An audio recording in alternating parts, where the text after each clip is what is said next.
Қайырлы күн, құрметті оқушылар. Бүгін бізде жаңа тарау химиялық байланыстар деген тарауды басып жатырмыз. Соның ең алғашқы сабағы электр терістілік және химиялық байланыс түрлері деген тақырып.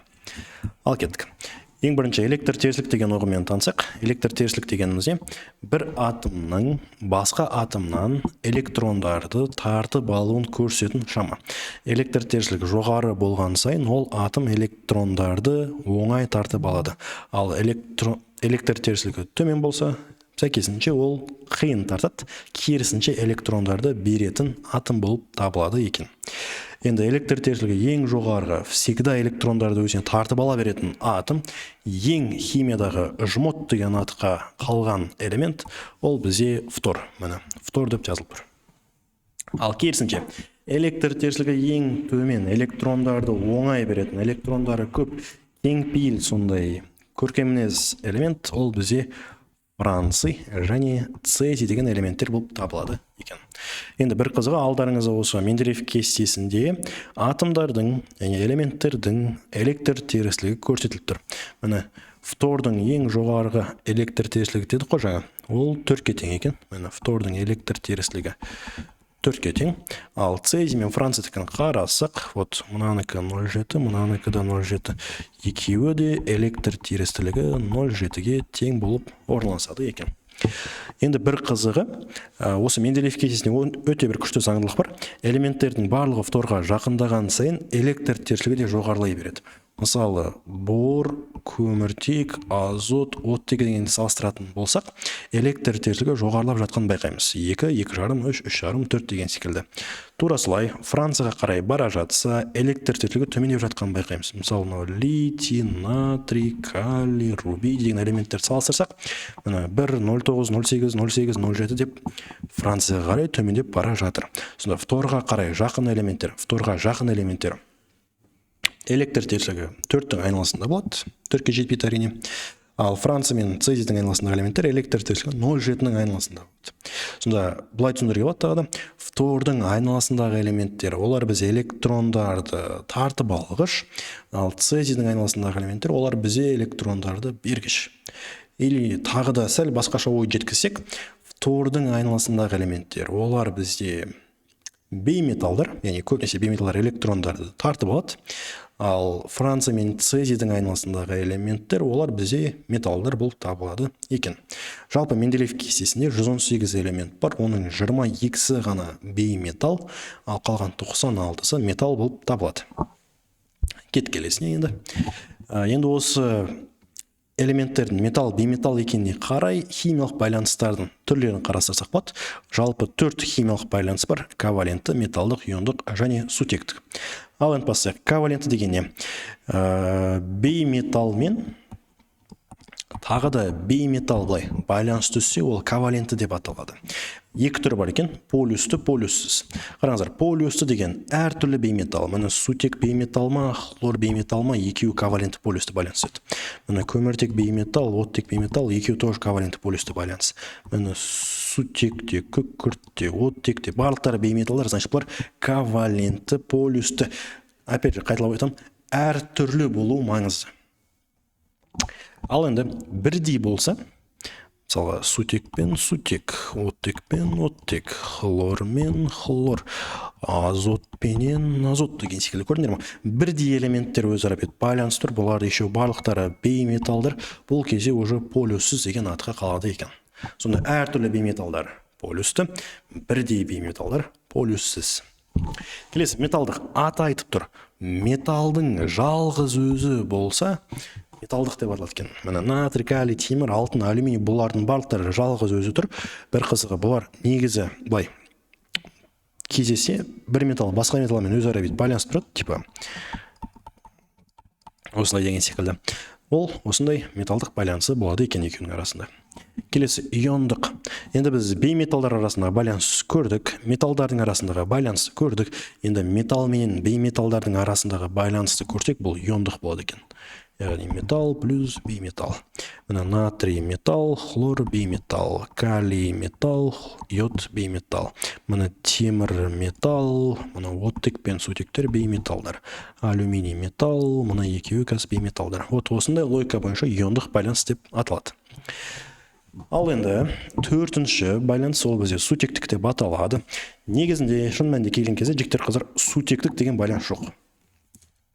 Неге байланыс жоқ? Ол химиялық байланысқа жатпайды. Ол физикалық деп аталатын байланысқа жатады екен. Біздің мектеп кітабында сутектік байланысты қателесіп, химиялық байланысқа жатқызып жіберген. Сол себепті ұбт-да ол келеді. Енді сутектік байланысты біз былай просто түсіндіріп ала саламыз. Потом ары қарай келесі көше береміз. Енді сутектік байланыс десе, жігіттер қыздар, міндетті түрде құрамында сутегі болу керек. Мына сутек. Және электр тиреслігі жоғарғы атомдар болу керек. Оларға фтор, жаңа 4-0 дедік, оттек және азот жатады. Міне сутектік байланыс сутек пен фтор, оттек, азот байланысса сутектік деген байланыс түзіледі екен. Жаттап аламыз, фон деп жаттап алу керекпіз. Или қазір сонда өлеңдер жоқ, фонк деген. Сол кісін апсап, фон деген затпен сутек байланысы сутектік деп жаттап алсақ болады. Ал негізі шын мәнінде сутек бейметалл, фтор бейметалл, екі бейметалдардың арасында байланыс қандай еді? Ковалентті. H фтор, H2, NH3 бұлар негізі ковалентті полюсті байланысы бар заттар. Но ұбт-да сендерге сұрақ келетін болса, онда біз бұны сутектік деп қарастырып беруіміз қажет. Осы үшеуінде қана. Келесі. Енді кез келген затта бізде сигма және пи деген байланыс түрлері бар. Яғни біз жаңа элементтердің түрлеріне қарап ажыратсақ, енді біз байланыстың сызығына қарап, олардың түрлерін ажырата алады екенбіз. Егер бір атом мен басқа атом тек осындай бір сызықпен байланысса, онда оны сигма байланыс деп атаймыз. Егер бір атом мен басқа екінші атом екі сызықпен байланысса, біреуі сигма, екіншісі пи деп ататын байланыс болады. Егер үш атом байланысса, ортасындағысы бізде сигма болады, ал үстіндегісі және астындағысы пи байланыс болып табылады. Яғни ең негізгі байланыс бұл сигма байланыс, қалған новый пайдаланған байланыстар ол пи. Сигма байланыс әрдайым біреу болып табылады. Енді бізде қосылыстарда осы сигма пи байланыстарын анықтау бойынша сұрақтар келеді. Кеттік сразу, соларды үйреніп кетейік. Калий сульфаты.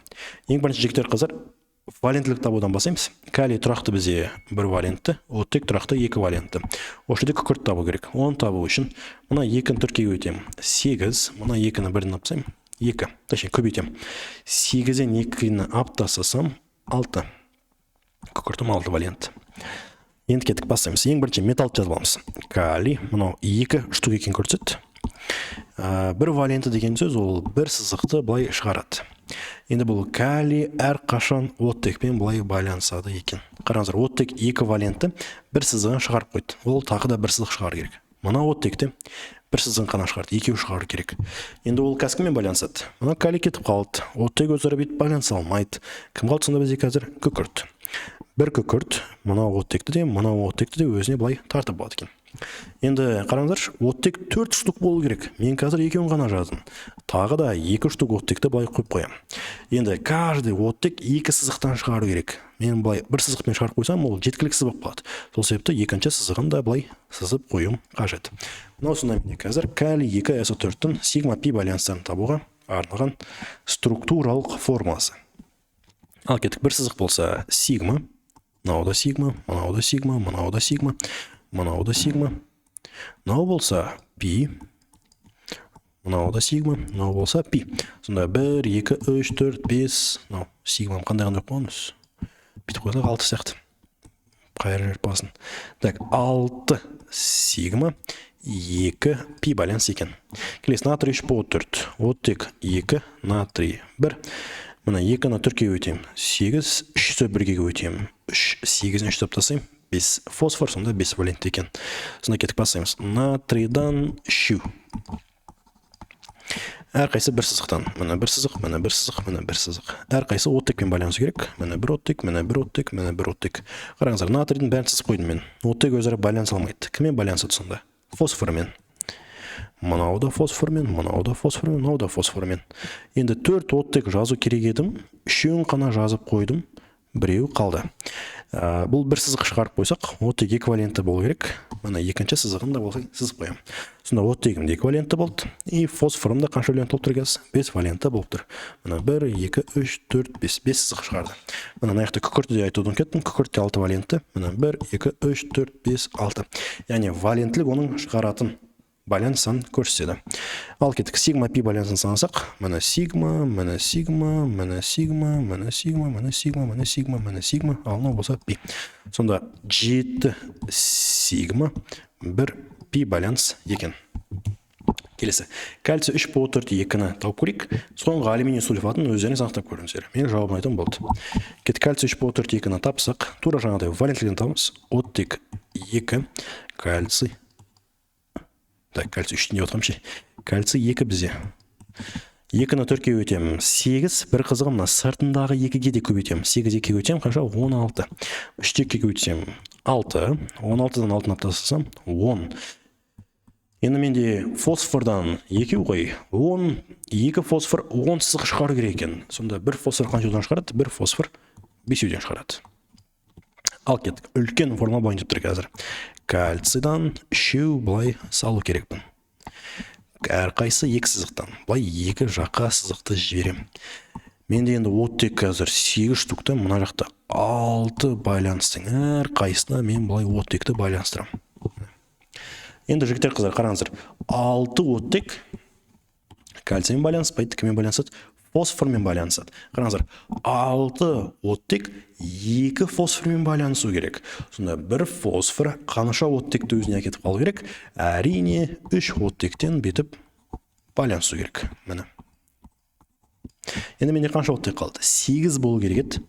6-ын жазып қойдым, 2 қалды. 2 фосфорға 2 оттек болса, әрқайсына мен былай оттектен былай жазып қоямын, және былай қос байланыстан қойып шығамын. Сонда менде осындай үлкен бір молекула пайда болды. Мынау сигма, мынау сигма, мынау сигма, мынау сигма, мынау сигма, мынау сигма, сигма, сигма, сигма, сигма, сигма, сигма, сигма, пи. Сигма, пи. Енді қанша сигма, қанша пи болды? 6, 12, 14. 14 сигма, 2 пи байланыс. Енді алюминий сульфатын өздеріңіз анықтап көрсеңіздер, алюминий сульфатында бізде қанша сигма, қанша пи байланыс болатын еді. Так, 3, 6, мына жақта қанша әрі күкіртке 3-ден. Егер әр күкірт бізде бұлан жақтан бетіп байланса, сонда 1, 2, 3, 4, 5, так, 4, 5, 6 сигма, 6 пи болып тұр ғой бияқта. Так, 6. Мен аяқтан қазір қателеспесем 18 сигма байланыс болу керек, және 6 пи байланыс болу керек. Қателесу мүмкін. Егер қателесем, үтіре мені дұрыстап комментарийға жазып кетіңіздер. Мен оны қазір ойша жазадым. Енді практикалық бөлім. Дәптерлеріңізге 1А2В деп тесттің жауаптарын белеп, ең соңында тексеріп алыңыздар. Кеттік, бірінші сұрақ. Мынау екінші сұрақ. Мынау әрине үшінші сұрағымыз. Мынау төртіншісі. Ал мынау 5. Осының ішінен дұрыс жауаптарын көріңіз келсе, мына дұрыс жауаптары.